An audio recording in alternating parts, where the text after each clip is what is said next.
操的！哎呦我操了，这家伙都一锅发锅了，都靴子烧化了，烧到啥时候了4台。再让我下一个吧。 Oh, that's a very nice quarantine, detention, and political dissident prison you have there, China.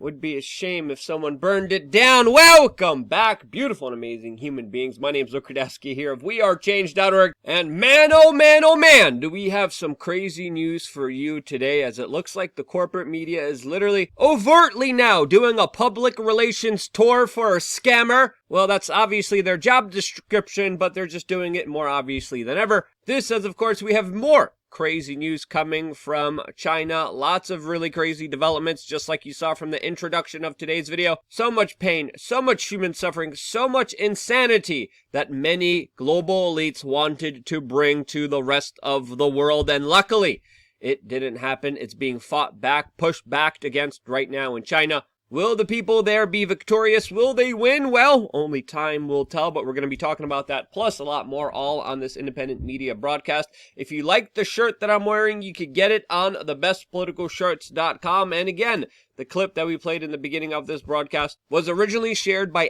@JenniferZhang97 that showed a video from Langzhou City in Gansu province of one of their major detention quarantine facilities being set on fire. As of course, a lot of people there in China have had enough of the insanity, nonsense, and hypocrisy from their government. And in related hypocrisy news, the IRS is sending out yet another notice to Americans that this tax season, they must report all payments on Venmo, PayPal, and Zelle over $600, with, of course, close reportings on those transactions, which they want full details on. This from the same government that at the Pentagon just failed their 5th audit, and they cannot allocate $2.2 trillion.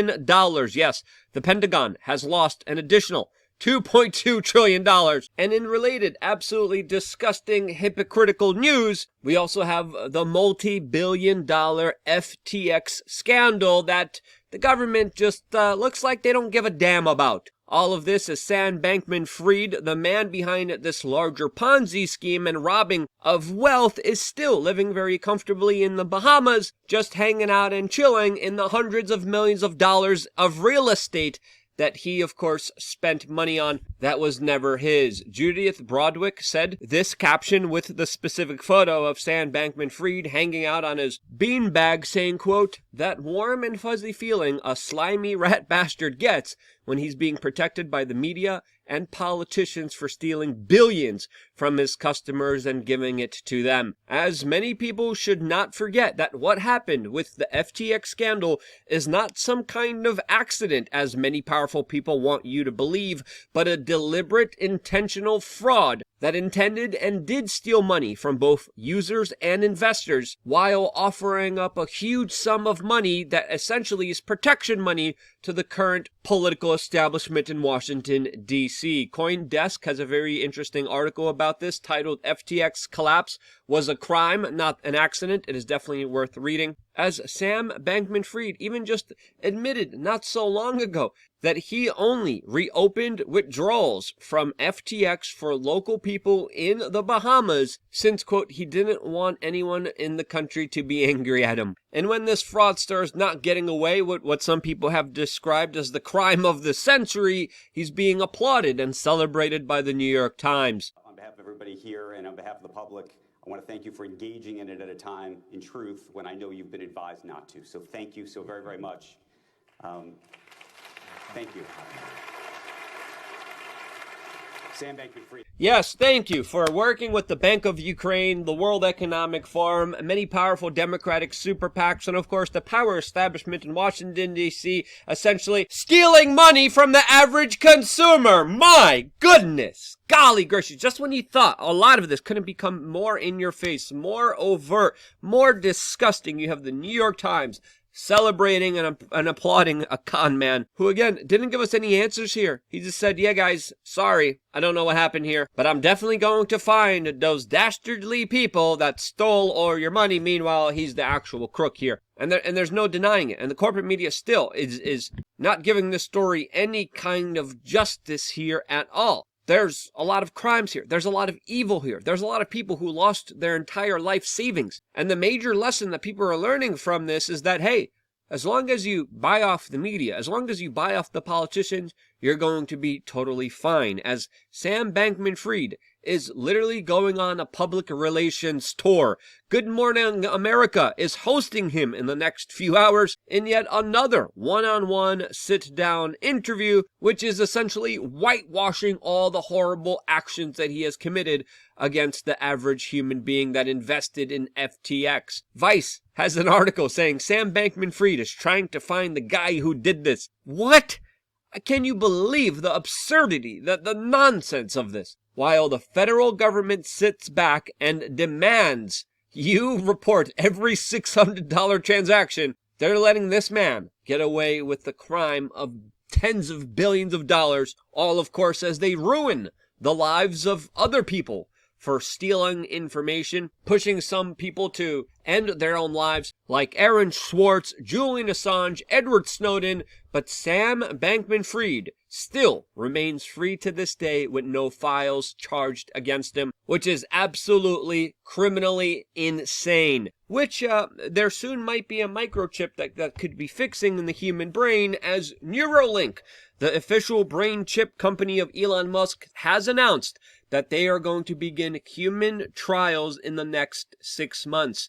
Yes, in the next 6 months, human beings will have a microchip implanted in their heads that, of course, could be hacked, could be changed in order to change your mind, your mood, and your behavior as a human being on the face of the earth. Elon, on Twitter, just said yep when someone brought up his quote saying how Elon could have a microchip inside of his head right now and it would be indetectable. Yep, I have a lot more to say about this, and I'm gonna have to save it for LukeUncensored.com, where I specifically also want to get into other issues surrounding Ye and his very bombastic, crazy interview on a radio host that he has just appeared on. Again, I'm going to be talking about that, plus a lot more, all on LukeUncensored.com. There's a lot of things that I cannot talk about here on this particular platform, but I can on my own platform, where I get to set my own rules and do whatever I want and say whatever I want,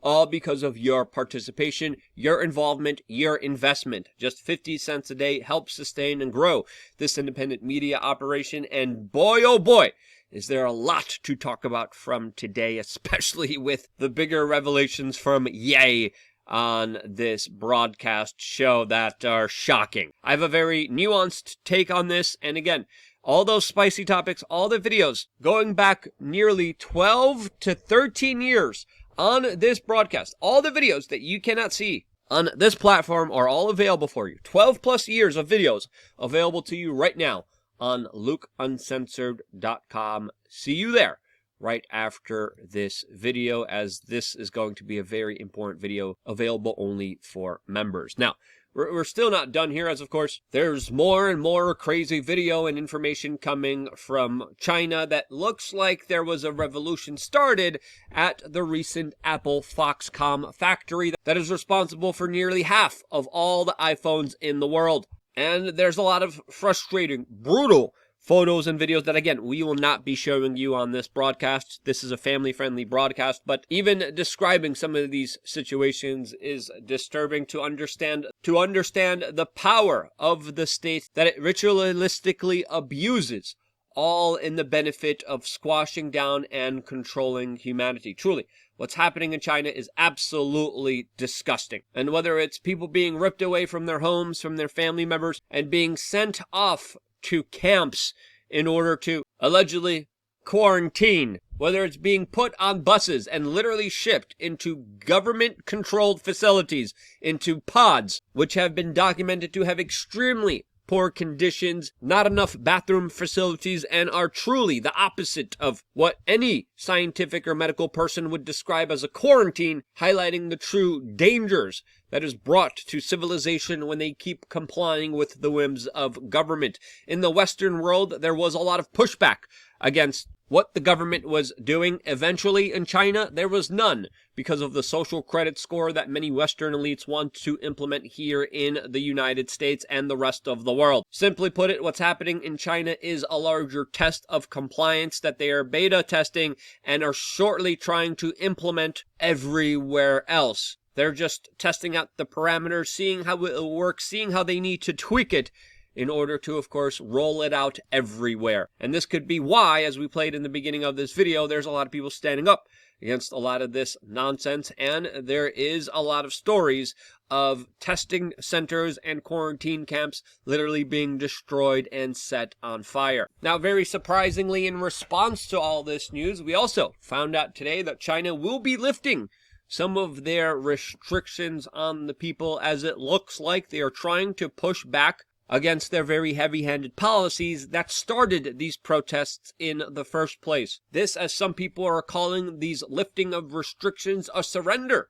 by the Chinese state that truly does understand that without the people's compliance, without the people participating in their latest scam against humanity, that they cannot move forward. And this white paper revolution has been something that has been catching all throughout China, with a lot of videos being routinely shared, and with the Chinese government stepping down here, listening to the protesters. Will this be enough to squash or stop some of the protests? Well, only time will tell, as of course there's only so much repression a state could get away with, as the white papers that are being shared and many protesters are putting up as an official sign represent the larger idea that they don't need protest signs with words, since everyone already knows what's going on. And when the Chinese state censors people, beats them up, takes them away from their family, and puts them in a government state-run facility, camp, for even holding up white papers, I think it's fair to say that people see the absurdity of the state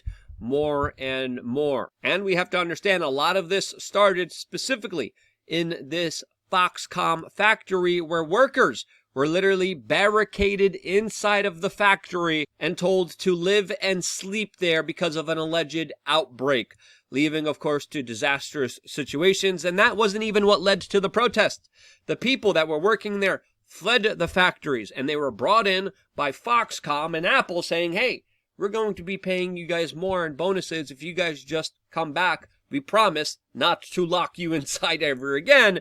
And then they ended up paying them a lot less than, of course, what they promised them. And that right there set the people who were lied to, who were screwed over, who were quarantined inside of an Apple factory, told to live in the hallways, became desperate for food since it wasn't adequately provided to them, along with any kind of living facilities, just said enough is enough. And of course they decided to protest, which sparked this larger movement, which, in my opinion, should be bringing more scrutiny towards Apple here more than ever. As of course Apple likes to lecture people, especially here domestically inside of the United States, about political causes that they believe in, against alleged freedoms that they believe in. They, of course, did a whole PR campaign and a long, extensive statement surrounding George Floyd, but when it comes to the suffering of their workers in China that are creating half of all Apple iPhones, they oddly are very silent here, when, of course, the horrendous conditions that made your phone created